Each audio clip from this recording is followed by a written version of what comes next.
Hi guys. आज हम एक नई प्लेलिस्ट स्टार्ट कर रहे हैं। प्लेलिस्ट का नाम है डीजेटीपी। तो गाइस, इस प्लेलिस्ट में हम ऑनलाइन असेसमेंट में आया हुआ कंपनी का क्वेश्चन सॉल्व करेंगे, कोड फोर्सेस का 1900 रिलेटेड प्रॉब्लम सॉल्व करेंगे और जितने भी डिफरेंट तरह के प्रॉब्लम इस टॉपिक पे बनेंगे वो सारा हम इस प्लेलिस्ट में कवर करेंगे। तो ये मेरी गारंटी है कि अगर कोई इस प्लेलिस्ट को कंप्लीटली देखता है तो उसका डीजेटीपी का एक भी प्रॉब्लम नहीं छूटेगा। ठीक है, तो आओ चलते हैं इस प्लेलिस्ट पर।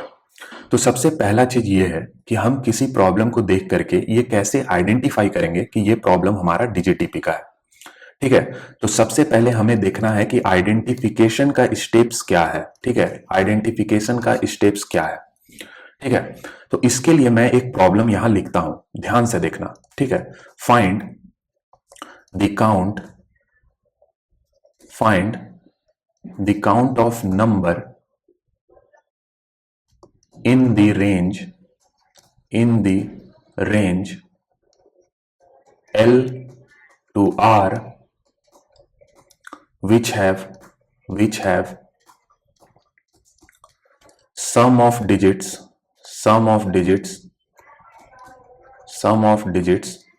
to be divisible by 3। ठीक है, मैंने यहां पे एक प्रॉब्लम लिख दिया। ठीक है, अब इस पूरे के पूरे वीडियो में हम इसी प्रॉब्लम के थ्रू अपना पूरा डीजीटीपी का कंसेप्ट सीखेंगे। ठीक है, अब ये प्रॉब्लम को मैं बोल रहा हूं कि ये डीजीटीपी से सॉल्व होगा। ठीक है, इस प्रॉब्लम में क्या है कि हमें काउंट ऑफ नंबर बताना है in the range L to R जिनका के डिजिट सम डिविजिबल हो 3 के।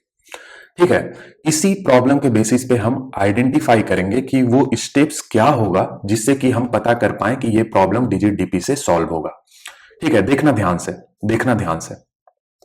सबसे पहला चीज तुम्हें प्रॉब्लम में रेंज दिया होगा नंबर का। ठीक है, तुम्हें प्रॉब्लम में एक रेंज गिवन होगा। देखो यहां प्रॉब्लम में रेंज हमें दिया है L to R।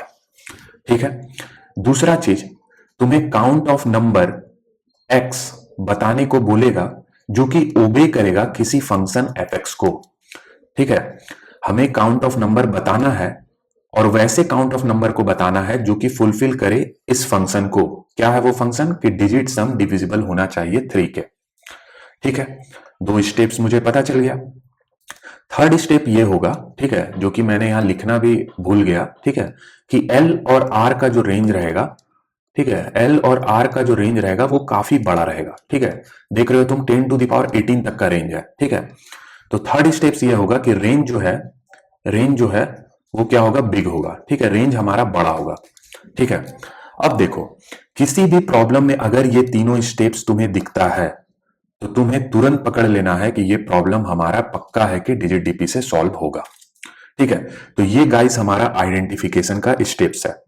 अब यहां तो तुम्हें रेंज 10 टू द पावर 18 दिखा, किसी किसी केस में रेंज तुम्हारा 10 to the power 100, 10 to the power 1000 तक भी जा सकता है। ठीक है, तो रेंज काफी बड़ा रहेगा, ये ध्यान में रखना। ठीक है, तो इस प्रॉब्लम को सॉल्व करने का एक नॉर्मल सा तरीका ये है ब्रूट फोर्स कि हम एक फॉर लूप चलाएं। ठीक है, हमारा फॉर लूप का वेरिएबल आई है और ये लूप हमारा चलेगा L to R में। ठीक है, और हम इसके अंदर चेक कर लेंगे कि एक हेल्पर मेथड की मदद से कि क्या मेरा आई का डिजिट सम डिविजिबल है 3 के। अगर है तो हम एक काउंटर वेरिएबल रख करके काउंट को हम इंक्रीमेंट कर लेंगे। ठीक है, ये हम कर सकते हैं ब्रूट फोर्स वे में। इसका टाइम कॉम्प्लेक्सिटी क्या आएगा, हमारा जो ये लूप चल रहा है वो L to R चल रहा है। इट मींस कि R माइनस L, तो इसका टाइम कॉम्प्लेक्सिटी हो गया। दूसरा हम क्या कर रहे हैं, हर एक आइटरेशन में ये हेल्पर मेथड हमारा कॉल हो रहा है। ठीक है, ये चेक करने के लिए कि डिजिट सम हमारा डिविजिबल है कि नहीं 3 के। लेट सपोज करो इसका टाइम कॉम्प्लेक्सिटी हो गया T, तो टोटल टाइम कॉम्प्लेक्सिटी मेरा ये हो गया। और R का वैल्यू क्या है, R का वैल्यू 10 टू द पावर 18 तक जा सकता है। इट मींस कि ये डेफिनेटली हमें क्या देगा, टाइम लिमिट एक्सीड। तो इस सॉल्यूशन को तो हम एडॉप्ट नहीं कर सकते हैं एट एनी कॉस्ट। ठीक है, तो अब हम देखते हैं कि अब हम इस प्रॉब्लम को तो सॉल्व कैसे करेंगे, क्या वो तरीका होगा जिससे कि हम इस प्रॉब्लम को सॉल्व कर लेंगे। ठीक है, अब हमें ये चीज देखना है, ध्यान से देखना। सबसे पहले हम क्या करेंगे, रेंज जो दिया है उसको पहले चेक करते हैं। रेंज हमारा L to R प्रॉब्लम में दिया है। अब मैं क्या करूंगा ना, इस रेंज को मैं थोड़ा मॉडिफाई करूंगा। ठीक है, देखना ध्यान से। इस रेंज को मैं थोड़ा मॉडिफाई करता हूं। ये मेरा नंबर लाइन है, यहां मेरा 0 है, यहां मेरा L है, यहां मेरा R है। ठीक है, L हमेशा less than equal to R है। ठीक है, तो इस कारण हमने L को इधर दिखाया है। ठीक है, हमें क्या करना है, हमें इस रेंज के प्रॉब्लम को सॉल्व करना है, L टू R।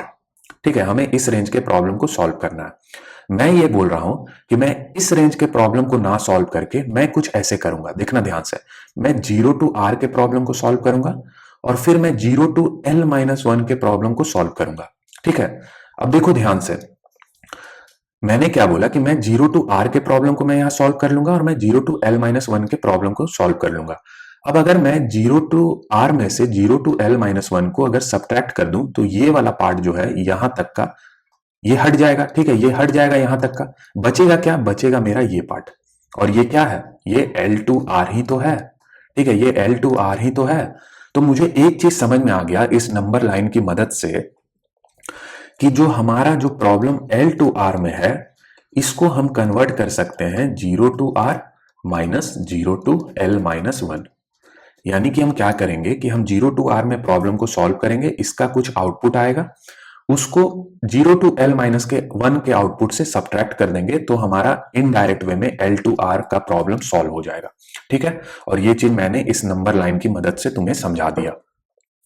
अब ऐसा करने से फायदा क्या है, देखो 0 टू R में हमें प्रॉब्लम को सॉल्व करना है। ठीक है, तो हमेशा कभी भी तुम डिजिट को जनरेट करोगे तो 0 से ही जनरेट करोगे, 0 1 एंड सो ऑन। तो ये जो कन्वर्जन है इसमें हमेशा स्टार्टिंग वैल्यू क्या है, 0 है। स्टार्टिंग वैल्यू क्या है, 0 है। ठीक है, तो ये फायदा है मेरा कि जब हम नंबर जनरेट करने जाएंगे तो हमें हमेशा 0 से स्टार्ट करना है। तो हमने हमेशा ये देखना है कि हम रेंज जो हो वो 0 से ही स्टार्ट हो। ठीक है, ताकि हमें आसानी हो। ठीक है, इसी कारण हमने 0 में कन्वर्ट किया है। अब ये दोनों देखो सिमेट्रिक है, दोनों सिमेट्रिक है, दोनों ही 0 से स्टार्ट हो रहा है। ठीक है, ये वैल्यू बस खाली वेरी कर रहा है। ठीक है, तो यहां तक तो चीजें मुझे क्लियर है। अब मैं ये बोल रहा हूं, ठीक है, अब मैं ये बोल रहा हूं, अगर मैं ये पता कर लूं कि 0 टू R के प्रॉब्लम को हम कैसे सॉल्व करेंगे तो 0 टू L-1 को भी हम आसानी से सॉल्व कर सकते हैं। केवल यही वैल्यू तो हमें डिफरेंट भेजना रहेगा, है ना, बाकी हर चीज सेम है। तो अब हमारा पूरा का पूरा फोकस उठ करके आ जाएगा कि हम 0 टू R के प्रॉब्लम को कैसे सॉल्व करेंगे। ठीक है, 0 टू R के प्रॉब्लम को हम कैसे सॉल्व करेंगे। गाइस एकदम हमें स्टेप वाइज स्टेप चलना है। ठीक है, कोई भी चीज को हमें रटना नहीं है, एकदम शालीनता के साथ धीरे धीरे हमें समझते चलना है। अब देखो, अब मैं ये बोल रहा हूं कि एक छोटा सा एग्जांपल ले लो। ठीक है, और गाइस मैं जो भी तरीका बता रहा हूं तुम्हें प्रॉब्लम को सॉल्व करने का, यही तरीका तुम्हें अडॉप्ट करना है। ठीक है, इसी से तुम प्रॉब्लम को सॉल्व कर पाओगे। मुझे कभी भी कोई भी डीपी या डिजिट डीपी का प्रॉब्लम मिलता है तो मैं छोटे इनपुट के साथ हमेशा स्टार्ट करता हूं ताकि मैं अपने आप को क्लियर कर सकूं। ठीक है, तो R का वैल्यू हमारा लेट सपोज करो 32 मैंने रख लिया। 32 में टोटल कितने डिजिट है, 2 डिजिट है। क्या मैं ये बोल सकता हूं कि मुझे 2 डिजिट का हर एक नंबर जनरेट करना है जो कि लेस देन इक्वल टू 32 हो और जिनका की डिजिट सम डिविजिबल हो 3 के। ठीक है, मैं बिल्कुल बोल सकता हूं। क्यों, क्योंकि मैं 2 डिजिट के फॉर्म में किसी भी नंबर को लिख सकता हूं। ठीक है, मैं 0 के फॉर्म में 0 को मैंने लिख दिया। ठीक है, मैं 2 डिजिट के फॉर्म में मैंने 1 को लिख दिया। मैं 2 डिजिट के फॉर्म में मैं 2 को लिख सकता हूं एंड सो ऑन। मैं 2 डिजिट के फॉर्म में 32 लिख सकता हूं, है ना। तो हमारा प्रॉब्लम को हमने कैसे मॉडिफाई किया कि R में जितना भी डिजिट है, जैसे यहां पे 2 डिजिट था तो हमें 2 डिजिट का हर एक नंबर जनरेट करना है जो कि हमारा लेस देन इक्वल टू 32 हो। ठीक है, एकदम सिंपल है। अब अगर इस चीज को हम इंप्लीमेंट करने जाएंगे, ठीक है, तो हम इंप्लीमेंट किस तरीके से करेंगे। अब गाइस देखो, मैंने यहां पे तुम्हें ये चीज समझाया। अब मैं अगर यहीं पे तुम्हें इंप्लीमेंटेशन वाला ही पार्ट बता दूंगा तो तुम्हारे दिमाग में चीजें हिट कर जाएंगी। अब अगर मैं यहां पे ना बता करके डायरेक्ट तुम्हें कोडिंग के टाइम पे बताऊं तो तुम चीजों को रिलेट नहीं कर पाओगे। ठीक है, तो मेरा तरीका यही रहता है कि मैं जब इस चीज को, किसी कंसेप्ट को या किसी टॉपिक को बता रहा हूं तो मैं वहीं पे तुम्हें इंप्लीमेंटेशन का भी आइडिया दूंगा ताकि तुमने क्लैरिटी आए। ठीक है, तो यहां अगर मैं चीजों को जनरलाइज करूं तो एक चीज मुझे समझ में आया कि R में जितना नंबर ऑफ डिजिट है उतने डिजिट का हमें नंबर जनरेट करना है, ये इंश्योर करते हुए कि हम less than equal to R always रहें। ठीक है, R से एक्सीड हम ना करें। ठीक है, तो यानी कि मुझे R में ये पता करना है टोटल नंबर ऑफ डिजिट कितना है। और दूसरा चीज ये है कि R का वैल्यू कभी कभी 10 टू द पावर 1000 तक भी जा सकता है। ठीक है, तो देखो जब R का वैल्यू इतना बड़ा रहेगा तो डेफिनेटली तुम्हें इनपुट में या तो एरे के फॉर्म में दिया जाएगा या फिर तुम्हें स्ट्रिंग के फॉर्म में इनपुट दिया जाएगा। ठीक है, ये ध्यान रखना, क्योंकि कोई भी ऐसा इंटीजर हो या लॉन्ग हो, कोई भी इस बड़े इतने बड़े वैल्यू को स्टोर नहीं कर सकता है। ठीक है, तो हमें एरे या तो स्ट्रिंग के फॉर्म में वैल्यू को स्टोर करना होगा। अब हमारा जो अभी करंट प्रॉब्लम है, इसमें R less than equal to 10 to the power 18 है, तो इसमें हमें इनपुट एज एन इंटीजर ही दिया रहेगा। बट हम करेंगे क्या, हम इस इंटीजर को कन्वर्ट कर लेंगे स्ट्रिंग में। लेट सपोज करो मैंने एक एसआर नाम का स्ट्रिंग लिख दिया, तो इंटीजर को स्ट्रिंग में कन्वर्ट करने के लिए हमारे पास ऑलरेडी एक मेथड है टू अंडर स्कोर स्ट्रिंग। इसमें हम आर को भेज देंगे, ये क्या करेगा, ये आर को अब स्ट्रिंग के फॉर्म में कन्वर्ट कर देगा। ठीक है, यानी कि आर अब इस तरीके से हो गया कन्वर्ट। अब मुझे क्या था, मुझे इसमें पता करना है टोटल नंबर ऑफ डिजिट कितना है। एकदम हम आसान वे में एन वैल्यू में एन वेरिएबल में स्टोर कर सकते हैं कि टोटल नंबर ऑफ डिजिट कितना है, simply S R dot size की मदद से। ठीक है, यानी कि स्ट्रिंग का जो साइज है उतना ही नंबर ऑफ डिजिट है। ठीक है, तो जब हम इंप्लीमेंट करेंगे तो हम इस तरीके से चलेंगे। ठीक है, इस तरीके से हम चलेंगे ताकि हमें चीजें कॉम्प्लेक्स ना दिखे। ठीक है, हम आसानी से चीजों को सॉल्व कर पाए। ठीक है, तो ये हमने देख लिया। अब और आगे बढ़ते हैं। ठीक है, अब और आगे बढ़ते हैं। ठीक है, मैं पेन का कलर चेंज करता हूं। ठीक है, अब देखो आर हमारा क्या है, आर हमारा 32 है। हमें 2 डिजिट का हर एक नंबर जनरेट करना है जो कि लेस देन इक्वल टू 32 हो। तो देखो फर्स्ट डिजिट को फिक्स करते हैं। ठीक है, फर्स्ट डिजिट को फिक्स करते हैं। क्या हम यहाँ पे 0 रख सकते हैं, रख सकते हैं। अगर हम 0 रखते हैं तो हम हमेशा क्या है, लेस देन इक्वल टू 32 रहेंगे। अगर हम 1 रखेंगे तो भी हम लेस देन इक्वल टू 32 रहेंगे। 2 भी हम रख सकते हैं, लेस देन इक्वल टू 32। 3 भी हम रख सकते हैं, लेस देन इक्वल टू 32। क्या हम 4 रख सकते हैं, 4 हम नहीं रख सकते हैं, 4 हम नहीं रख सकते हैं। क्यों नहीं रख सकते हैं, आर हमारा है 32, फर्स्ट प्लेस पे अगर हम 4 रख दें और सेकंड डिजिट लेट सपोज करो मिनिमम हम रख दें, तो मिनिमम क्या है 0, तो भी क्या होगा कि 40 ग्रेटर हो जाएगा आर से। तो हमें एट एनी कॉस्ट आर से एक्सीड नहीं करना है। तो इसका मतलब ये समझ में आया, जब हम फर्स्ट डिजिट फिल करने जा रहे थे तो इस डिजिट के ऊपर एक कंस्ट्रेंट था। ध्यान से सुनना, इस डिजिट के ऊपर एक कंस्ट्रेंट था कि हम इस डिजिट के कॉरस्पॉन्डिंग जो आर में डिजिट है यानी कि 3, उससे ज्यादा एक्सीड नहीं कर सकते हैं, जो कि मैंने तुम्हें यहां दिखाया। 4 हम नहीं रख सकते हैं या 5 भी नहीं रख सकते हैं। 4 to 9 अब हम किसी वैल्यू को यहां रख नहीं सकते हैं। तो एक चीज है कि डिजिट पे मेरा कंस्ट्रेंट है। ठीक है, अब देखना, अब 0 to 2 अगर हम कोई सा भी वैल्यू अगर इस पॉइंट पे रख दें, ठीक है, 0 से 2 कोई सा भी वैल्यू अगर हम फर्स्ट डिजिट पे प्लेस कर दें, तो सेकंड डिजिट के पास क्या क्या ऑप्शन रहेगा, सेकंड डिजिट पे हम 0 1 2 सो ऑन अप टू 9 तक कोई भी रख सकते हैं। कैसे, लेट सपोज करो फर्स्ट पे हमने मैक्सिमम 2 रख दिया। ठीक है, 0 to 2 हमने बोला था तो हमने 2 रख दिया, तो सेकंड पे हम 9 तक भी रख सकते हैं, क्योंकि 9 भी अगर रखोगे तो 29 लेस देन इक्वल टू 32 होगा। ठीक है, तो हम आर से ज्यादा एक्सीड नहीं कर रहे हैं।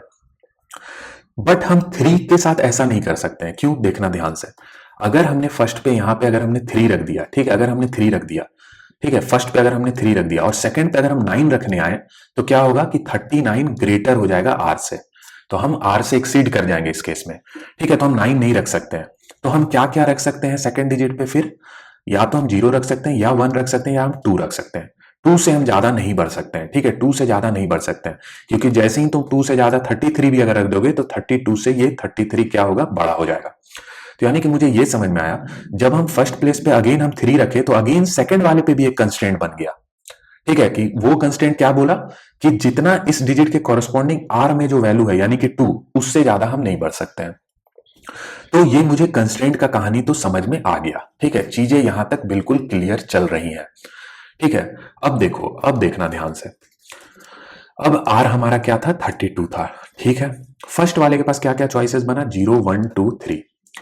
ठीक है, 0 1 2 3 ये हमारे पास चॉइसेस बना। 4 हम नहीं रख सकते हैं। 4 हम क्यों नहीं रख पाए, क्योंकि हम हमेशा जब भी हम फर्स्ट डिजिट को प्लेस करने जाएंगे, फिक्स करेंगे वैल्यू उसका, तो हमेशा फर्स्ट डिजिट पे तो कंस्ट्रेंट रहेगा ही रहेगा। तुम कोई सा ही वैल्यू ले लो। ठीक है, 8539 भी तुम ले लो, अगर तुम 4 डिजिट का बनाओगे तो फिक्स है कि इस पे कंस्ट्रेंट है, और वो कंस्ट्रेंट ये क्या बोल रहा है कि तुम 8 से ज्यादा एक्सीड नहीं कर सकते हो। तो पहला चीज तो कंस्ट्रेंट रहेगा। दूसरा चीज क्या है कि इसके पास चॉइसेस है। ठीक है, चॉइसेस है। अब जब भी चॉइसेस रहता है, ठीक है, जब भी चॉइसेस रहता है तो पिक्चर में रिकर्सन जरूर आएगा। ठीक है, चॉइसेस है इट मींस कि रिकर्सन रहेगा, और अगर रिकर्सन को समझना है तो बिना रिकर्सन ट्री के तुम समझ नहीं सकते हो। ठीक है, बिना रिकर्सन ट्री के तुम समझ नहीं सकते हो। अगर हर एक पार्ट को क्रिस्टल क्लियर करना है तो तुम्हें रिकर्सन ट्री बनाना पड़ेगा। ठीक है, और यही कारण था कि गाइस हमने एक छोटा एग्जाम्पल लिया था। तो कभी भी प्रॉब्लम एक छोटे एग्जाम्पल को लो ताकि तुम चीजों को खुद के लिए कॉम्प्लेक्स ना बनाओ। ठीक है, चीजों को एकदम क्रिस्टल क्लियर रखो। ठीक है, अब देखो अब मैं रिकर्सन यहाँ पे लिखता हूं, ठीक है। इसके लिए मैं क्या करूंगा, मैं पेन को चेंज कर लूंगा, ठीक है। मैं एक मेथड रिकर्सन लिख रहा हूं, ठीक है, ध्यान से देखना। सबसे पहला चीज तुम्हें रिकर्सन में देखना है कि क्या क्या पैरामीटर हम इस मेथड में भेजें। तो पैरामीटर कैसे डिफाइन होगा, पैरामीटर डिफाइन करने के लिए तुम्हें देखना है कि तुम्हें प्रॉब्लम को सॉल्व करने के लिए किन किन चीजों का नीड है, ठीक है, किन किन चीजों का नीड है। जैसे जैसे मैं स्टेप वाइज चल रहा हूं गाइस, तुम्हें इसी तरीके से प्रॉब्लम को सॉल्व करना है, ठीक है। मैं हर एक चीजों को बता रहा हूं ताकि तुम कभी भी प्रॉब्लम को सॉल्व करो तो इस चीज को सोच पाओ कि कैसे हमें सॉल्व करना है प्रॉब्लम को, ठीक है। अब देखो, सबसे पहला चीज तो यह है कि हमें 2 डिजिट का हर एक नंबर जनरेट करना था, ठीक है। तो इनिशियली हमें कितना डिजिट का जनरेट करना है, 2 का, ठीक है। तो पहले तो एक पैरामीटर हमें भेजना होगा जो कि हमें यह बताएगा कि कितने डिजिट के नंबर को जनरेट करना है। तो ये मैंने यहां भेज दिया। अब r इक्वल टू 32 के हिसाब से हमें 2 ही डिजिट का नंबर बनाना है, ठीक है। तो ये मैंने 2 भेज दिया। दूसरा, हमें प्रॉब्लम में बोला है कि डिजिट सम डिविजिबल होना चाहिए 3 के, ठीक है। तो उस चीज को भी हमें मेंटेन करना होगा ताकि हम पता कर पाए अगर हम इस डिजिट को फिक्स करते हैं तो मेरा डिजिट सम क्या बना, ठीक है। इस चीज को ही मेंटेन करते चलना होगा। तो इनिशियली मेरा डिजिट सम क्या होगा, 0, क्योंकि अभी तक हमने कोई भी डिजिट को प्लेस नहीं किया है। तो यहाँ पे एक ये वेरिएबल भेज दो, डिजिट सम इक्वल टू 0, ठीक है, ताकि हम इस चीज का ट्रैक रख सके कि मेरा डिजिट का सम कितना बना है। तीसरा चीज मुझे क्या भेजना होगा, कंस्ट्रेंट भेजना होगा, ठीक है, कि हम यहाँ पे इस डिजिट के कॉरस्पॉन्डिंग जो आर में डिजिट था उससे ज्यादा हम एक्सीड नहीं कर सकते थे। तो जब भी हम फर्स्ट डिजिट को प्लेस करेंगे तो इस पे ऑलवेज कंस्ट्रेंट रहेगा ही रहेगा। तो हमेशा कंस्ट्रेंट को इनिशियली क्या भेजना है, ट्रू भेजना है, ठीक है। अब बताओ, इसके अलावा मुझे किसी वेरिएबल का नीड है इस प्रॉब्लम को सॉल्व करने के लिए। इस कंस्ट्रेंट की मदद से हम ये इंश्योर कर रहे हैं कि हम less than equal to R रहे, ठीक है। इस डिजिट सम की मदद से हम ये इंश्योर कर रहे हैं कि हमारा डिजिट सम अभी करंटली कितना बना है, ठीक है। इस डिजिट की मदद से हम ये चीज इंश्योर कर रहे हैं, इस वेरिएबल की मदद से हम ये चीज इंश्योर कर रहे हैं कि हमें कितने नंबर ऑफ डिजिट को जनरेट करना है। अब बताओ, इसके अलावा किसी चीज का प्रॉब्लम में नीड है, किसी चीज का नीड नहीं है हमें, ठीक है। तो इस तरीके से हम मेथड का अपना पैरामीटर डिसाइड करेंगे, ठीक है। एक बार ये डिसाइड हो गया, एक बार ये डिसाइड हो गया, अब रिकर्सन ट्री हमें बनाना है, ठीक है। तो ये था हमारा, ठीक है, ये था हमारा। इसके पास क्या क्या चॉइसेस था, इसके पास 0 रख सकते थे, 1 रख सकते थे, 2 रख सकते थे, 3 रख सकते थे। तो यहां से 4 ब्रांचेस निकाल देते हैं हम ट्री का। पहला 0 रख करके, ठीक है, दूसरा 1 रख करके, तीसरा 2 रख करके, और चौथा 3 रख करके, ठीक है। अब देखना, अब ध्यान से देखना। अब मैं चीजों को थोड़ा इरेज करता हूं, ठीक है, ताकि मुझे थोड़ा स्पेस मिले और मैं तुम्हें अच्छे से समझा सकूं, ठीक है। अब गाइस, इसी रिकर्सन ट्री की मदद पे हम अपना पूरा का पूरा लॉजिक भी लिख लेंगे और ये मेरी गारंटी है तुम एक भी पार्ट को मिस नहीं करोगे, ठीक है। तुम्हें हर एक पार्ट समझ में आएगा कि हम क्या कर रहे हैं, क्यों कर रहे हैं, ठीक है। क्योंकि यार मुझे ऐसा लगता है कि अगर मैं अच्छे से अगर तुम्हें समझा नहीं पाया तो फिर कंटेंट का कोई मीनिंग नहीं है, ठीक है। अब देखना ध्यान से, आर हमारा क्या है, आर हमारा है 32। अब हमने क्या बोला कि ये वाला जो ब्रांच है ये क्या बता रहा है कि हमने फर्स्ट प्लेस पे 0 रख दिया। तो अगर फर्स्ट प्लेस पे हमने 0 रख दिया तो अब हमारा क्या मेथड कॉल होगा, ध्यान से देखना। अब हमें कितने नंबर ऑफ डिजिट को प्लेस करना बच जाएगा, केवल एक डिजिट को, इसको, ठीक है। तो पहले तो यहाँ 1 भेज दो, ठीक है। अब क्योंकि हमने यहाँ 0 रख दिया तो डिजिट सम हमारा अब क्या हो जाएगा, तो इनिशियली 0 था और अभी भी हमने 0 रखा तो डिजिट सम क्या हो गया, 0, ठीक है। क्योंकि अभी एक ही डिजिट हमने रखा और इसका वैल्यू 0 है तो डिजिट सम 0। अब देखो, अगर हम यहाँ पे 0 रखते हैं तो क्या आगे वाले पे कोई कंस्टेंट बनेगा, कोई कंस्टेंट नहीं है। आगे वाले पे हम 9 तक कुछ भी रख सकते हैं, कोई सा भी डिजिट, ठीक है, क्योंकि हम हमेशा क्या है, less than equal to R है। कंस्टेंट इसी कारण पिक्चर में आया है ताकि हम आर से एक्सीड ना करें, ठीक है। तो इस केस में कंस्टेंट क्या हो जाएगा, 0। बढ़िया, यहां तक चीजें क्लियर है। अब देखो, अब देखना, अब लेट सपोज करो यहां मैंने 1 रखा, ठीक है। अब ये सेकंड वाले ब्रांच को सॉल्व करते हैं। यहां हमने 1 रखा तो 1 रखेंगे तो अगेन क्या रिकर्सन कॉल होगा, अगेन हमें कितने डिजिट को फिल करना बचा रहेगा हमारे लिए 1, ठीक है। अब अगर हमने यहाँ 1 रख दिया तो डिजिट सम क्या हो जाएगा, 1, ठीक है, क्योंकि एक डिजिट हमने रख दिया। अब अगर हमने यहाँ पे 1 रखा तो क्या आगे वाले पे कोई कंस्टेंट है, कोई कंस्टेंट नहीं है, यानी कि 0। बढ़िया, यहां तक चीजें सही चल रही हैं। अब लेट सपोज करो मैंने यहाँ पे 2 रखा तो अगेन देखो, अगर हम 2 रखते हैं तो कितना डिजिट हमें अब फिल करना बचा रहेगा हमारे लिए, 1। डिजिट सम क्या होगा, 2। क्या कोई कंस्टेंट रहेगा, नहीं, 0। बहुत बढ़िया, यहां तक चीजें बिल्कुल क्लियर है। अब देखो, लेट सपोज करो मैंने यहाँ पे 3 रख दिया, ठीक है। तो अगेन 3 रखेंगे तो हमें एक डिजिट फिल करना बचेगा, डिजिट सम क्या होगा, 3 होगा। अब देखो, अब अगर मैंने यहाँ 3 रख दिया तो आगे वाले पे एक कंस्टेंट आ जाएगा, ठीक है, पक्का है कि आगे वाले पे एक कंस्टेंट आएगा, ठीक है, और वो कंस्ट्रेंट क्या बोलेगा कि हम यहाँ पे 2 से ज्यादा एक्सीड नहीं कर सकते हैं। 2 ही क्यों? क्योंकि इसका कॉरस्पॉन्डिंग डिजिट 2 था आर में। ठीक है, तो यानी कि अब इस केस में कंस्टेंट आ जाएगा, तो यहां हमने 1 लिख दिया। ठीक है, तो यहां तक चीजें क्लियर है। ठीक है, यहां तक चीजें क्लियर है। अब थोड़ा और आगे बढ़ते हैं। ठीक है, थोड़ा और आगे बढ़ते हैं। ठीक है, अब देखो, अब इस ब्रांच को सॉल्व करना है। ठीक है, तो इस ब्रांच में क्या था कि फर्स्ट प्लेस पे 0 फिक्स था। ठीक है, अब देखो, अब अगेन इसके पास क्या ऑप्शन है, अब हमें इस डिजिट को फिक्स करना है। ठीक है, इस डिजिट की वैल्यू को फिक्स करना है और इसके लिए हमें चॉइसेस देखना है। तो अगर फर्स्ट पे 0 है और यहां पे हमने ऑलरेडी बता रखा है कि कोई कंस्ट्रेंट नहीं है इस पे, तो अगर कोई कंस्ट्रेंट नहीं है तो 0 to 9 हम कुछ भी रख सकते हैं, है ना। तो यानी कि यहाँ पे 0 हम रख सकते हैं। ठीक है, यहाँ पे हम 1 रख सकते हैं एंड सो ऑन करते हुए। ठीक है, एंड सो ऑन करते हुए हम यहाँ पे 9 भी रख सकते हैं, है ना। 9 भी हम यहाँ पे रख सकते हैं। ठीक है, सिमिलरली, ठीक है, सिमिलरली, ठीक है, सबसे पहले हम क्या करते हैं, पहले हम इसी को सॉल्व करते हैं। ठीक है, इसी को पहले हम सॉल्व करते हैं। अब लेट सपोज करो पहला तो 0 था, अब दूसरे पे हमने 0 रख दिया। ठीक है, अगर हम 0 रख देंगे तो अब मुझे कितना डिजिट फिल करना बचा रहेगा हमारे लिए। ठीक है, तो यहां देखो मैं लिख रहा हूं ये 0 वाले के लिए। ठीक है, 0 वाले ब्रांच के लिए मैं यहां लिख रहा हूं। अब मुझे कितना डिजिट फिल करना बचा रहेगा, 0।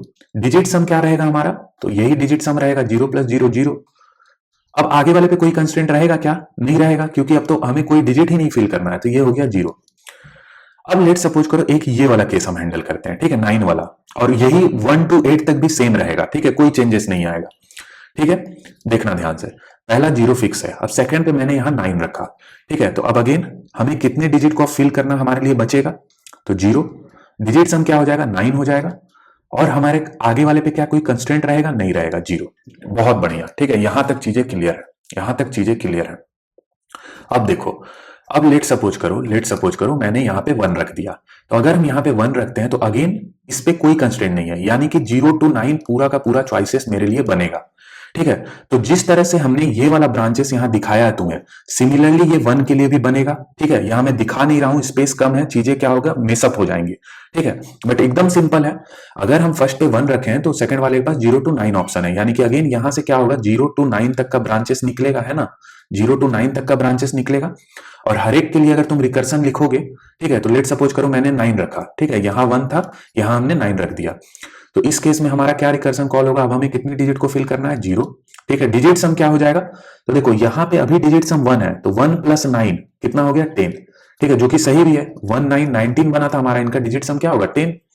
ठीक है, क्या आगे वाले पे कोई कंस्टेंट रहेगा, नहीं, 0। ठीक है, ये हमने भेज दिया। सिमिलरली ये वाला ब्रांच को अगर हम देखें तो इस पे भी क्या होगा, यहां पे अगर हमने 2 रखा तो इसके पे कोई कंस्टेंट नहीं है, और यहां हमने भेजा भी है कि कोई कंस्टेंट हमारे पे नहीं है। तो जब कंस्टेंट नहीं है तो 0 to 9 तुम कुछ भी रख सकते हो। तो अगेन यहां से क्या होगा, 0 1 एंड सो ऑन करते हुए 9 तक का ब्रांचेस निकलेगा। ठीक है, 9 तक का ब्रांचेस निकलेगा। अगेन तुम लेट सपोज करो 9 के लिए सॉल्व कर रहे हो, यानी कि फर्स्ट पे तो 2 था, सेकंड पे तुम 9 रख रहे हो, तो क्या रिकर्सन कॉल होगा, रिकर्सन मेरा कॉल होगा। अब मुझे कितने डिजिट को फिल करना है, 0। डिजिट सम क्या होगा, अभी डिजिट सम 2 है और मैंने 9 रखा, तो 2 + 9 इन दोनों को ऐड कर दो, कितना हो गया, 9 + 2 11। क्या आगे वाले पे कोई कंस्टेंट रहेगा, नहीं, 0। बहुत बढ़िया। ठीक है, यहां तक चीजें क्लियर हो गई। अब देखो, अब ये वाला जो केस है इसको हम बढ़िया से समझते हैं। ठीक है, इसको हम बढ़िया से समझते हैं। ठीक है, देखना ध्यान से, चीजों को मैं फिर से एक बार इरेज करता हूं ताकि मुझे थोड़ा स्पेस मिले। ठीक है, ताकि मुझे थोड़ा स्पेस मिल जाए, है ना। ठीक है, अब ये वाला ब्रांच को अगर हम सॉल्व करें तो इसमें क्या है कि फर्स्ट प्लेस पे 3 रखा हुआ है। तो फर्स्ट पे अगर 3 रखा है तो यानी कि आगे वाले पे कंस्ट्रेंट है, और ये देखो ये कैसे पता चलेगा, यहां पे हमने कंस्ट्रेंट भेज रखा है। तो जब भी आगे वाले पे कंस्ट्रेंट है तो हम मैक्सिमम कहां तक रख सकते हैं वैल्यू, जो इसके कॉरस्पॉन्डिंग जो आर में वैल्यू है, यानी कि आर में 2 है तो हम 2 तक ही रख सकते हैं। तो इसके पास क्या चॉइसेस बनेगा, इसके पास पहला चॉइसेस 0 का रहेगा, दूसरा चॉइसेस 1 का रहेगा, तीसरा चॉइसेस 2 का रहेगा। इससे ज्यादा हम बढ़ ही नहीं सकते हैं। ठीक है, इससे ज्यादा हम नहीं बढ़ सकते हैं। लेट सपोज करो हमने यहाँ पे 0 रखा, तो 0 अगर हम रखते हैं तो अब क्या रिकर्सन कॉल होगा, कितने डिजिट को फिल करना है, 0। डिजिट सम क्या होगा, 3 होगा। क्यों 3 होगा, देखो यहाँ पे इतना तक का तो डिजिट सम आ गया, फर्स्ट डिजिट का डिजिट सम इस पे स्टोर्ड है 3। अब हम अभी क्या हमने रखा, 0, तो 3 + 0 क्या हो गया, 3। बहुत बढ़िया। अब क्या आगे वाले पे कोई कंस्टेंट रहेगा, नहीं, कोई कंस्टेंट नहीं है ना, क्योंकि आगे कोई डिजिट ही नहीं है फिल करने को, तो ये 0 हो गया। अब लेट सपोज करो यहाँ तो 3 है, यहाँ हमने 1 रखा, तो अगेन अब तुम प्रो हो गए होगे। ठीक है, कि हम कैसे चीजों को लिख रहे हैं। ठीक है, तो अगेन 0 डिजिट फिल करना है। डिजिट सम क्या होगा, 3 + 1 4 हो जाएगा। कंस्टेंट रहेगा क्या आगे वाले पे, कोई कंस्टेंट नहीं, 0। लेट सपोज करो हमने 2 रखा, तो 2 के केस में क्या होगा, 0 डिजिट फिल करना है। 3 + 2 5 डिजिट सम हो जाएगा, कंस्टेंट कुछ भी नहीं रहेगा, 0। ठीक है, अब देखो, अब ये वाला जो केस है, ठीक है, इसमें क्या हमें बोल रहा है कि हमें 0 डिजिट फिल करना है, यानी कि ये दोनों डिजिट ऑलरेडी फिल हो चुका है, अब मुझे कुछ भी फिल नहीं करना है। तो यानी कि ये वो केस है जहां पे मुझे अपने इस रिकर्सन को स्टॉप कर देना है।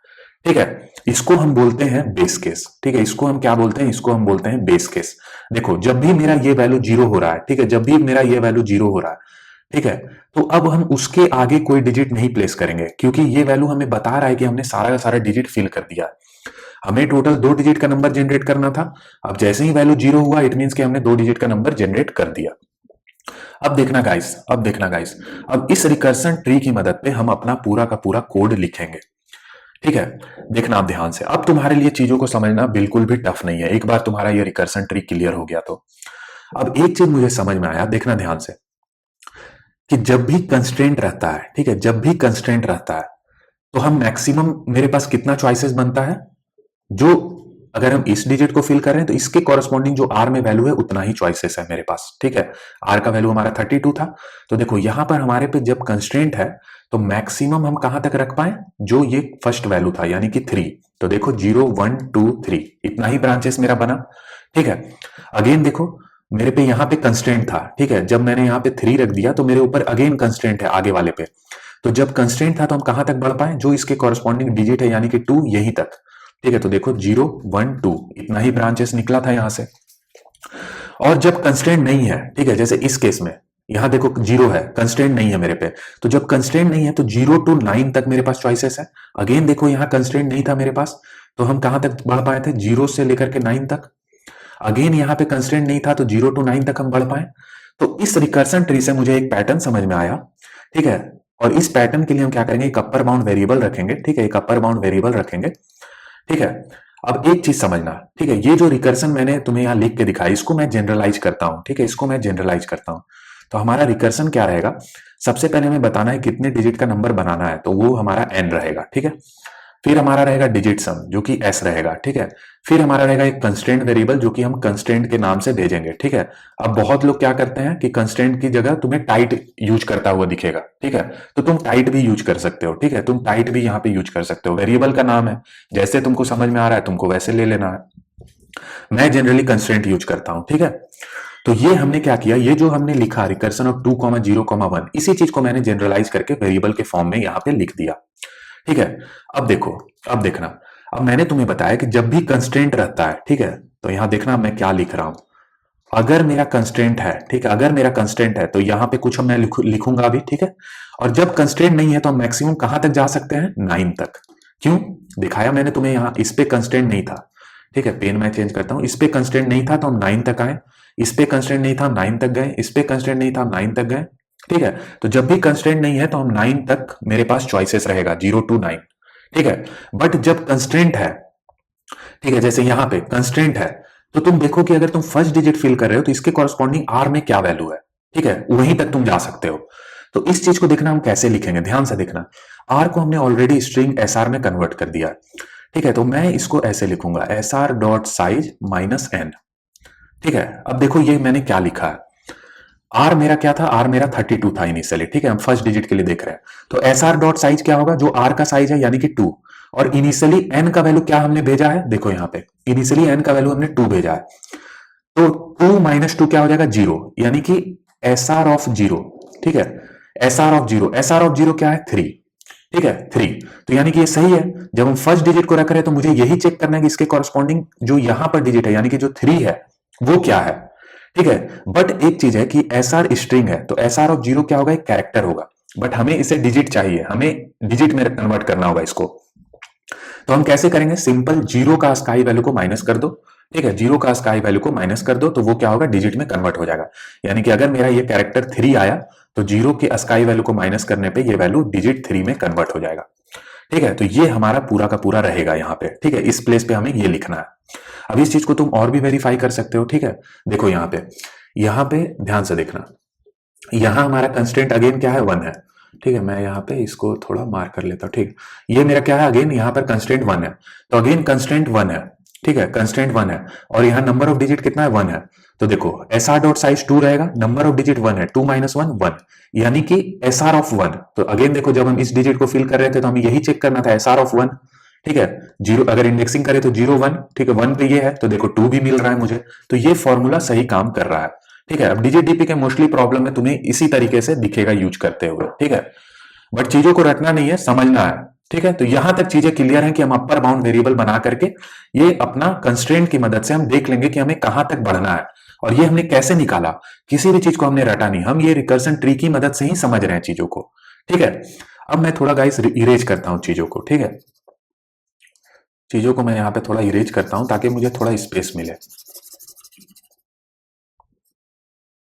ठीक है, तो हमें अपर बाउंड वेरिएबल तो मिल गया। ठीक है, अब देखो, अब जब हमें अपर बाउंड पता चल गया तो ध्यान से देखना, हम जब यहां पे आए, ठीक है, 0 1 2 3 पे, तो मेरे पास अपर बाउंड वेरिएबल में ऑलरेडी यहां पे 3 स्टोर्ड रहेगा, है ना, कि हमें जब हम फर्स्ट डिजिट को फिल कर रहे हैं तो हम 3 ही तक कर पाएंगे, तो अपर बाउंड ऑलरेडी हमें 3 देगा।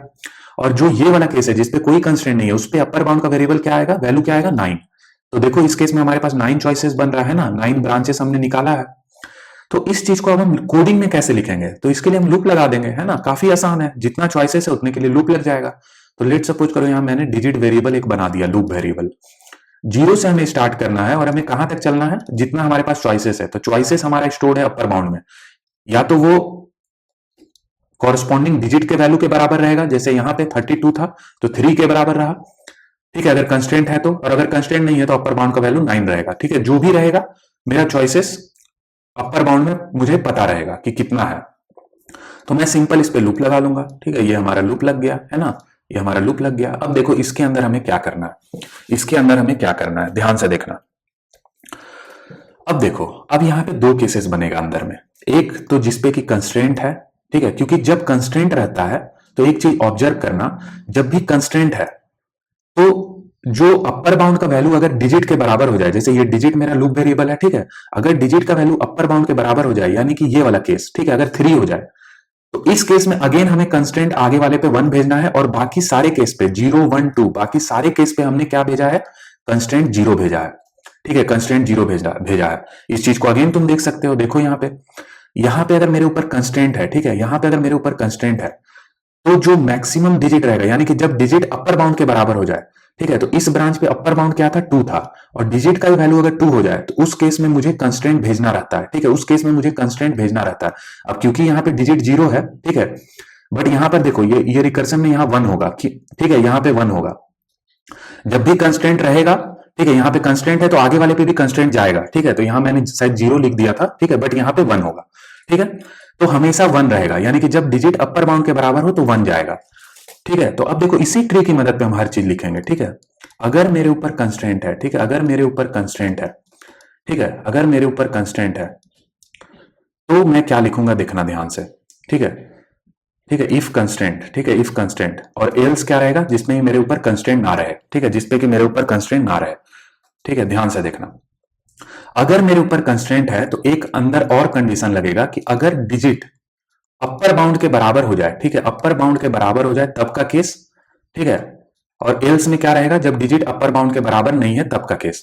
तो डिजिट अगर अपर बाउंड के बराबर है तो हम देखना क्या रिकर्सन कॉल करेंगे। ठीक है, तो हमारा जनरलाइज मेथड क्या था, जनरलाइज मेथड था रिकर्सन ऑफ, ठीक है, recursion of N S comma constant.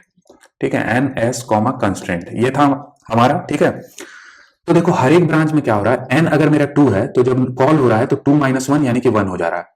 देखो 1 हो गया, 1 हो गया, 1 हो गया।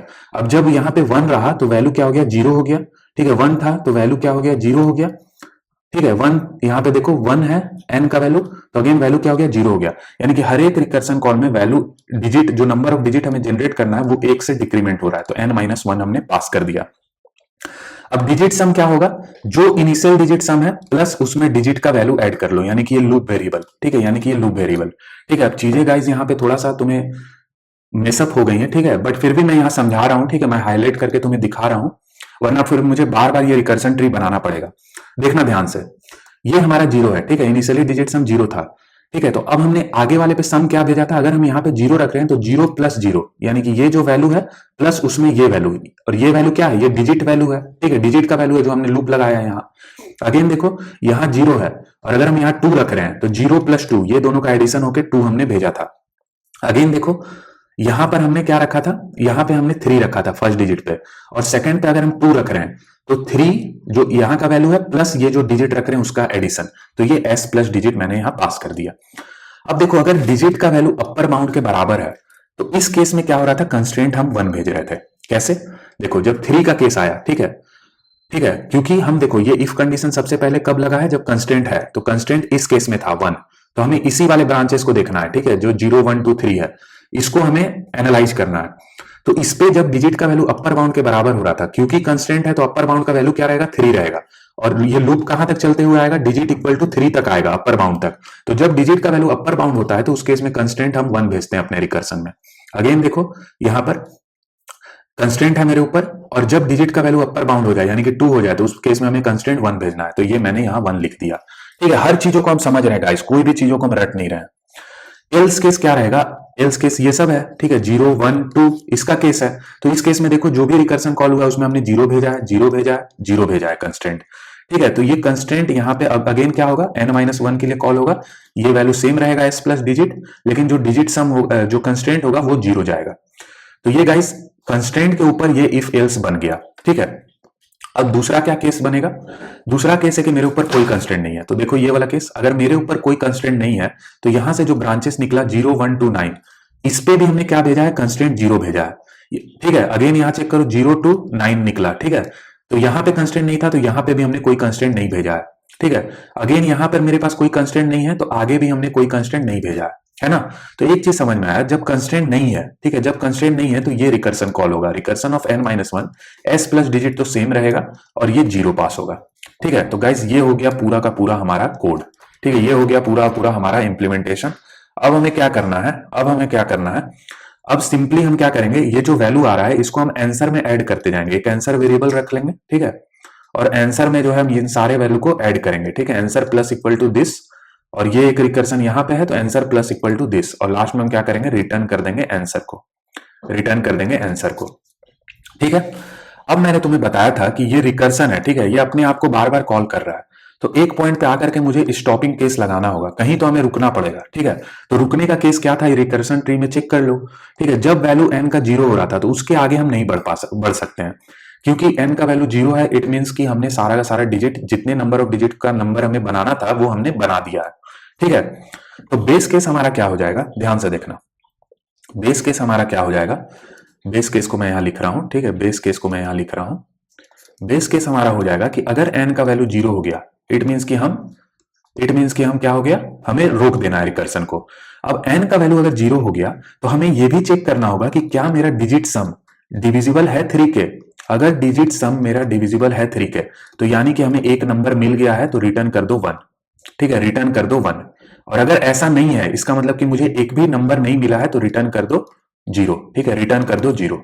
अब ये चीज को भी समझ लो। ठीक है, n का वैल्यू जीरो हो गया, इट मींस कि हमने दोनों डिजिट रख दिया। तो लेट सपोज करो पहले पे मैंने दो रखा, दूसरे पे वन रखा, तो ये जो डिजिट सम जो s वेरिएबल रहेगा इसमें क्या वैल्यू आएगा, इसमें थ्री आएगा वैल्यू, इन दोनों का सम 2 + 1। तो अगर थ्री डिविजिबल है थ्री के तो इनका काउंट हमें स्टोर रिटर्न करना होगा। तो अगर थ्री डिविजिबल है थ्री के, इट मींस कि मुझे एक वैलिड नंबर मिल गया अपने प्रॉब्लम के हिसाब से, तो रिटर्न कर दो वन, और अगर ऐसा नहीं है तो रिटर्न कर दो जीरो। तो ये हो गया गाइस बेस केस। ठीक है, तो अभी तक तो हमने रिकर्सन देखा, अभी तक हमारा डीपी पिक्चर में आया ही नहीं है। ठीक है, अभी तक हमारा डीपी पिक्चर में आया ही नहीं है। ठीक है, अभी तक हमारा डीपी पिक्चर में आया ही नहीं है। अब देखो, अब हम देखेंगे कि डीपी कैसे यूज करेंगे हम प्रॉब्लम में, और डीपी क्या करेगा, क्या फायदा होगा डीपी से। अब देखो, अगर ये वाला कोड तुम लिखोगे रिकर्सन वाला, तो इसका टाइम कॉम्प्लेक्सिटी अगेन बहुत ज्यादा आने वाला है। ठीक है, वो टीएलई मारेगा ही मारेगा। ठीक है, तो हमारा जो मेथड था, ठीक है, हमारा जो मेथड था रिकर्सन वाला, उसमें हमने ये भेजा था। ठीक है, अब इसमें देखो, सबसे पहले डीपी में क्या तुम्हें चेक करना है कि कौन कौन सा वेरिएबल है जो कि वेरी कर रहा है। तो रिकर्सन ट्री से तुम पता कर सकते हो, जो अभी मैंने ऊपर बनाया था, n हर स्टेप में चेंज कर रहा है। ठीक है, n-1 से s हमारा क्या हो रहा है, s में कुछ डिजिट ऐड हो रहा है तो ये भी चेंज कर रहा है। और ये जो कंस्टेंट है, ठीक है, यहां मैंने टाइट लिख दिया है। ठीक है, ये एक्चुअल में कंस्टेंट हम वेरिएबल यूज करेंगे। ठीक है, ये एक्चुअल में हम कंस्टेंट वेरिएबल यूज करेंगे। ठीक है, तो ये जो मेरा कंस्ट्रेंट है ये भी वेरी कर रहा है, कभी वैल्यू 0 होता है तो कभी 1 होता है, यानी कि ये भी चेंज कर रहा है। तो डायनेमिक प्रोग्रामिंग ये बोलता है कि जो भी मेरे मेथड में, जो भी मेरे रिकर्सन में वेरिएबल है जो कि वेरी कर रहे हैं, उनको तुम डीपी टेबल में स्टोर कर लो, ठीक है। यानी कि हम एक टेबल बनाएंगे, ठीक है। टेबल क्या है, एक्चुअल में 3D एरे रहेगा, क्योंकि यहाँ पे क्या है, 3 वेरिएबल है जो कि वेरी कर रहा है, तो तीनों के लिए एक एक हमें स्टेट देना होगा, ठीक है। तो ये हमने डीपी टेबल बना लिया, ठीक है, डीपी टेबल हमने बना लिया। अब इसका वैल्यू क्या होगा, ठीक है, अब इस पे हमने क्या वैल्यू रखेंगे, ये हम कैसे डिसाइड करेंगे। तो एकदम सिंपल है, देखो इसमें हम क्या स्टोर कर रहे हैं, ये एन स्टोर कर रहे हैं। एन क्या बता रहा है, नंबर ऑफ डिजिट, यानी कि आर में टोटल नंबर ऑफ डिजिट कितना है। तो तुम प्रॉब्लम के कंस्ट्रेंट को चेक करना, ठीक है। प्रॉब्लम के कंस्ट्रेंट में आर का मैक्सिमम वैल्यू कहां तक जा सकता है, 10 टू द पावर 18 तक। तो अगर 10 टू द पावर 18 है तो इसका 10 टू द पावर 18 में मैक्सिमम नंबर ऑफ डिजिट कितना होगा, या फिर ऐसे बोल लो कि 10 टू द पावर 18 में नंबर ऑफ डिजिट्स कितना है, तो 1, और इसके साथ 18 टाइम्स 0 आएगा, ठीक है, 18 टाइम्स 0 आएगा, तो 18 प्लस 1 19, ठीक है। तो यानी कि आर में, आर का अगर हम मैक्सिमम वैल्यू भी लें कंस्ट्रेंट के हिसाब से, तो उसमें भी मैक्सिमम डिजिट हमारा 19 ही आता है, उससे ज्यादा डिजिट नहीं आएगा। तो हमें हर एक केस को कवर करना है, तो हम सेफ साइड में यहाँ पे 20 भेज देंगे, ठीक है। तो यानी कि फर्स्ट स्टेट में हमने 20 रख दिया। अब अगेन डिजिट सम को देख लो, एस को, ठीक है। हमारा आर का अगेन मैक्सिमम वैल्यू ले लो, ठीक है, 10 टू द पावर 18 हमारा मैक्सिमम वैल्यू है, बट डिजिट सम मैक्सिमम कितना आ सकता है, तो उसके लिए 9 को लो, कंसीडर करो, ठीक है, क्योंकि 9 से हमारा डिजिट सम बढ़ेगा। तो 9 को अगर हम 17 टाइम्स अगर लिख लें, तो इसका जो वैल्यू आ रहा है उसमें हम 5 या 10 ऐड करके हम इस पे डाल सकते हैं, ठीक है। बट हम प्रॉब्लम में सेफर साइड के लिए लेट सपोज करो 200 यहां रख लेते हैं, ठीक है। अगेन देखो, अब कंस्टेंट तुम कैसे डिसाइड करोगे, तो कंस्टेंट का दो ही वैल्यू है, या तो 0 या तो 1। तो इस चीज को कवर करने के लिए सिंपल 2 पास कर दो, 0 1 दोनों कवर हो जाएगा, ठीक है। तो ये हमने डीपी टेबल बना लिया, और इसका वैल्यू हम कैसे डिसाइड करेंगे ये तुम्हें समझ में आ गया। बट अब ये है कि अगर तुम नहीं ये फील कर पाओगे कि क्यों हम डीपी टेबल बना रहे हैं, तो तुम चीजों को नहीं समझ पाओगे, ठीक है, चीजों को तुम नहीं समझ पाओगे, ठीक है। अब देखो इस चीज को सीखते हैं, ठीक है, इस चीज को भी हम समझ लेते हैं, ध्यान से देखना। आर हमारा क्या है, आर हमारा 32 है, ठीक है। ये हमें 2 डिजिट का नंबर जनरेट करना था जो कि लेस देन इक्वल टू 32 हो, और जिनका की डिजिट सम डिविजिबल हो 3 के। बहुत बढ़िया। हम स्टार्टिंग में क्या रिकर्सन कॉल किए थे, दो डिजिट का नंबर जनरेट करना है, सम हमारा 0 है और इनिशियली कंस्टेंट 1 है। बहुत बढ़िया। लेट सपोज करो पहले हमने यहाँ 0 रख दिया, अगर हम 0 रख देंगे तो हमारा अगेन रिकर्सन क्या कॉल होगा, अब हमें केवल एक डिजिट को फिल करना है, तो एक डिजिट सम क्या होगा, 0 ही रहेगा, और कंस्टेंट रहेगा क्या आगे वाले पे, कोई कंस्टेंट नहीं, 0। बहुत बढ़िया। अब लेट सपोज करो कि सेकंड वाले पे हमने 1 रख दिया, ठीक है, यहां हमने 1 रख दिया, यहां हमने 0 रखा था, यहां हमने 1 रख दिया, तो अगेन क्या रिकर्सन कॉल होगा, 0, क्योंकि अब एक भी डिजिट हमें नहीं फिल करना है। डिजिट सम क्या होगा, 0 प्लस 1 यानी कि 1, ठीक है, और कंस्टेंट हमारा क्या रहेगा, कोई कंस्टेंट नहीं रहेगा, ठीक है, तो 0, ठीक है। तो एक तो ये केस हो गया, ठीक है, एक ये केस हो गया। दूसरा केस अगेन देखो, यहां से स्टार्ट करते हैं हम, 2 0 1 यही था। अब मैं दूसरे केस में ये बोल रहा हूं कि पहले वाले पे 1 रख लो, ठीक है, पहले वाले पे 1 रख लो। 1 रखोगे तो क्या रिकर्सन कॉल होगा, एक डिजिट फिल करना है, डिजिट सम 1, कंस्टेंट 0, और दूसरे वाले पे 0 रख लो, तो अगेन क्या रिकर्सन कॉल होगा, ठीक है, दूसरे वाले पे हमने 0 रख लिया, तो रिकर्सन में 0 डिजिट हमें फिल करना है, डिजिट सम क्या होगा 1, और कंस्टेंट क्या रहेगा 0। अब देखो तुम, जब हम इस पाथ के थ्रू प्रॉब्लम को सॉल्व कर रहे होंगे, ठीक है, तो इस केस पे यहाँ पे रिकर्सन ऑफ 0,1,0 अकर किया, ठीक है, और जब इस पाथ पे हम प्रॉब्लम को सॉल्व किए तो अगेन रिकर्सन ऑफ 0,1,0 अकर किया। क्या समझ में आया, यहाँ पे एक ओवरलैपिंग है, ठीक है, एक ओवरलैपिंग है। इस प्रॉब्लम को हम ऑलरेडी सॉल्व कर लिए हैं, फिर भी हमें इस प्रॉब्लम को अगेन सॉल्व करना पड़ रहा है रिकर्सन के केस में। तो हम क्या कर रहे हैं, रिपीटेटिव टास्क बहुत ज्यादा कर दे रहे हैं, और इसी के कारण टाइम कॉम्प्लेक्सिटी बढ़ जा रहा है। बट डायनेमिक प्रोग्रामिंग क्या बोलता है कि अगर तब तुमने इस सब प्रॉब्लम को ऑलरेडी सॉल्व कर दिया है, तो इसको कहीं स्टोर कर लो, और जब तुम इस केस पे आओ अगेन, तो तुम चेक कर लो कि क्या डीपी टेबल में इसका वैल्यू है। अगर डीपी टेबल में इसका वैल्यू है तो अगेन तुम्हें इसको सॉल्व करने का जरूरत नहीं है, तुम डायरेक्ट डीपी टेबल से वैल्यू को रिटर्न कर दोगे, ठीक है। तो डायनेमिक प्रोग्रामिंग केवल 2 लाइन का केस है, अगर तुम इस कंसेप्ट को समझ गए, ठीक है, ये मैंने तुम्हें फील करा दिया क्यों हम कर रहे हैं। तो देखो डायनेमिक प्रोग्रामिंग 2 स्टेप का केस है, ठीक है। सबसे पहले तुम चेक करो कि क्या मेरा डीपी टेबल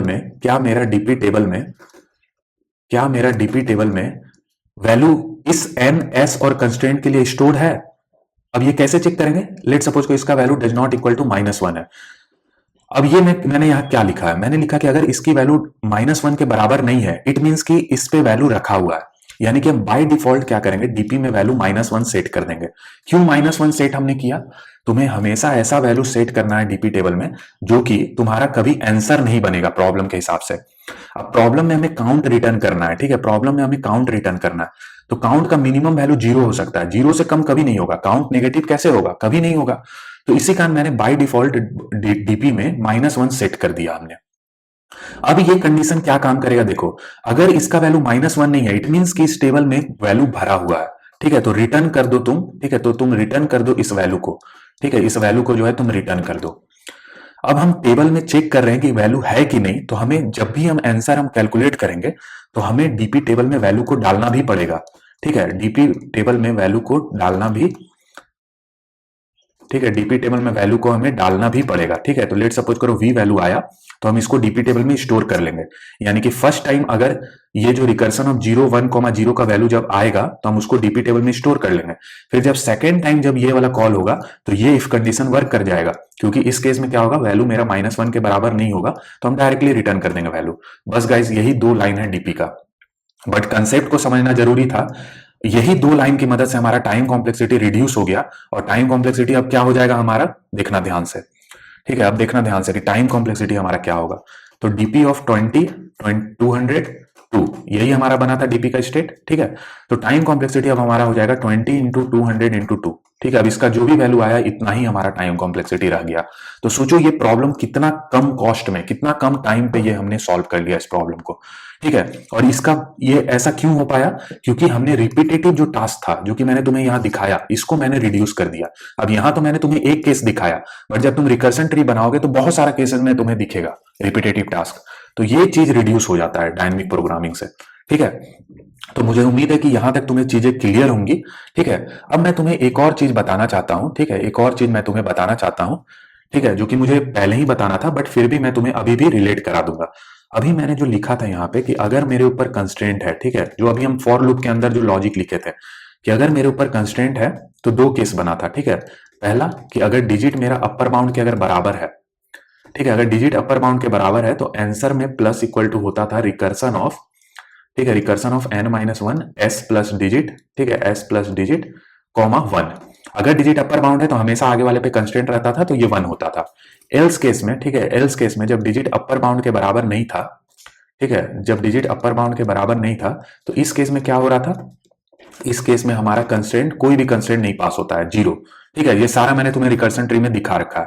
तो ये कंस्ट्रेंट का केस था। एल्स केस, अगर कंस्ट्रेंट मेरे ऊपर नहीं है तो इस केस में क्या हो रहा था, इस केस में हमारा answer plus equal to recursion of, guys ये हो सकता है स्पेलिंग गलत हो, समझ ना आ रहा हो, बट मैं तुम्हें बोल भी रहा हूं, ठीक है। तो मुझे उम्मीद है कि तुम इतना तो समझ रहे होगे, ठीक है। Answer plus equal to recursion of n-1 s plus digit, ठीक है, s प्लस डिजिट कॉमा 0। अगर कोई कंस्टेंट नहीं है तो हमेशा 0 हम भेज रहे थे, ये हमने रिकर्सन ट्री से देखा था। अब मैं तुम्हें ये बोल रहा हूं कि तुम्हें ये इफ एल्स का जरूरत ही नहीं है, तुम इस चीज को एक लाइन में लिख सकते हो, ठीक है, एक लाइन में लिख सकते हो। देखो इस चीज को भी समझ लो कैसे हम एक लाइन में लिख सकते हैं। अब एक बार तुम ये चीज इफ एल्स में समझ गए ना, तो अब तुम्हारे लिए एक लाइन में समझना आसान है। बट अगर तुम्हें कोई डायरेक्टली एक लाइन में लिख के दिखाएगा तो तुम चीजों को रिलेट नहीं कर पाओगे, ठीक है। तो मेरा मोटिव ये रहता है कि मैं पहले तुम्हें एकदम उस लेवल पे दिखा दूं कि तुम समझ जाओ, फिर मैं तुम्हें उसके थोड़े ऊपर लेवल पे आऊं ताकि तुम चीजों को जज कर पाओ, ठीक है। मैं देखो इस चीज को एक लाइन में लिखूंगा, देखना क्या मैं लिख रहा हूं, recursion of n-1 comma s plus digit, ठीक है, s प्लस डिजिट कॉमा, ठीक है, कंस्ट्रेंट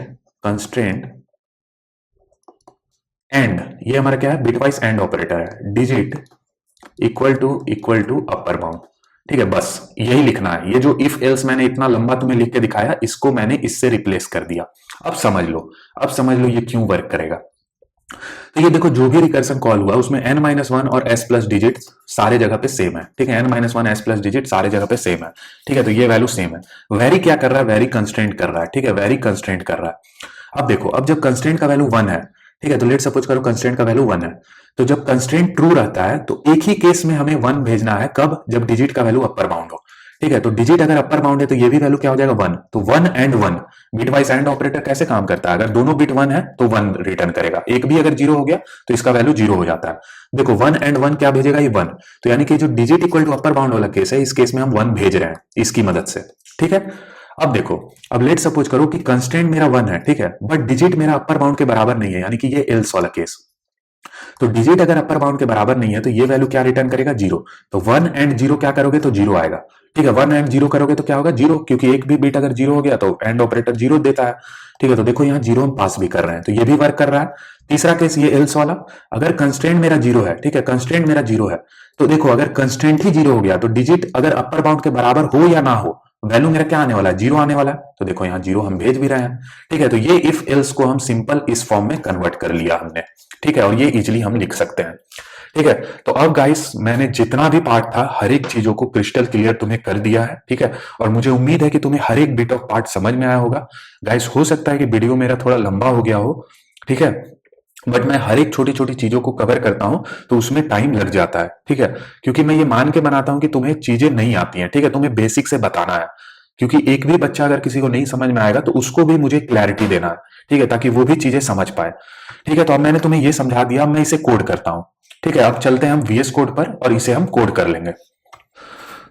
तो देखो सबसे पहले हमें क्या रहेगा, इनपुट में हमें एल और आर दिया रहेगा, ठीक है, ये रेंज हमें दिया रहेगा, ठीक है। अब मैंने तुम्हें बताया था, ठीक है, ये एल और आर हमने सीन कर लिया। अब मैंने तुम्हें बताया था कि सबसे पहले क्या करो कि स्ट्रिंग एसआर बना लो, ठीक है, स्ट्रिंग एसआर बना लो, यानी कि आर को जो है स्ट्रिंग में कन्वर्ट कर लो। तो to underscore string R, ठीक है, टू अंडर स्कोर स्ट्रिंग, और उसमें हमने आर भेज दिया, ठीक है। तो ये एसआर स्ट्रिंग बन गया।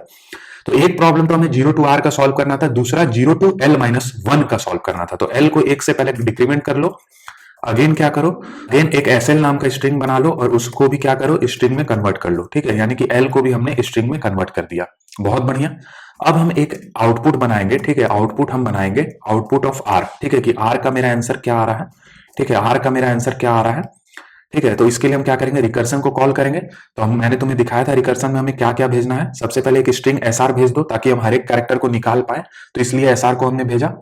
अब हमें इस स्ट्रिंग का साइज चाहिए जो कि हमें बताएगा कि कितने डिजिट का नंबर जनरेट करना है, ठीक है। तो ये एसआर डॉट साइज हो गया। अब इनिशियली डिजिट सम क्या रहेगा, जीरो, तो वो मैंने जीरो भेज दिया। इनिशियली हमेशा कंस्टेंट रहेगा फर्स्ट डिजिट, जब भी हम फिल करेंगे तो वो वन मैंने भेज दिया, ये हो गया। अब एक तुम आउटपुट निकालो लेफ्ट से, ठीक है, output of zero to L minus one, ठीक है, उसका आउटपुट को तुम इस वेरिएबल में स्टोर कर लो, ठीक है। इसके लिए तुम्हें एसएल भेजना होगा, एसएल डॉट साइज भेजना होगा, ठीक है। ये दोनों सिमेट्रिक है, जीरो टू आर अगर तुम सॉल्व कर लिए तो ये भी चीज सिमेट्रिक है, डिजिट सम जीरो और कंस्टेंट हमारा वन, ठीक है। अब लास्ट में तुम्हें आउटपुट क्या करना होगा, लास्ट में जो तुम्हारा आउटपुट होगा वो होगा output of R minus output of L, ठीक है, आउटपुट ऑफ एल, ठीक है। और ये हमने न्यू लाइन के लिए इंडे लगा दिया। तो ये गाइस यहाँ पे हमारा हमने लिख लिया, ठीक है।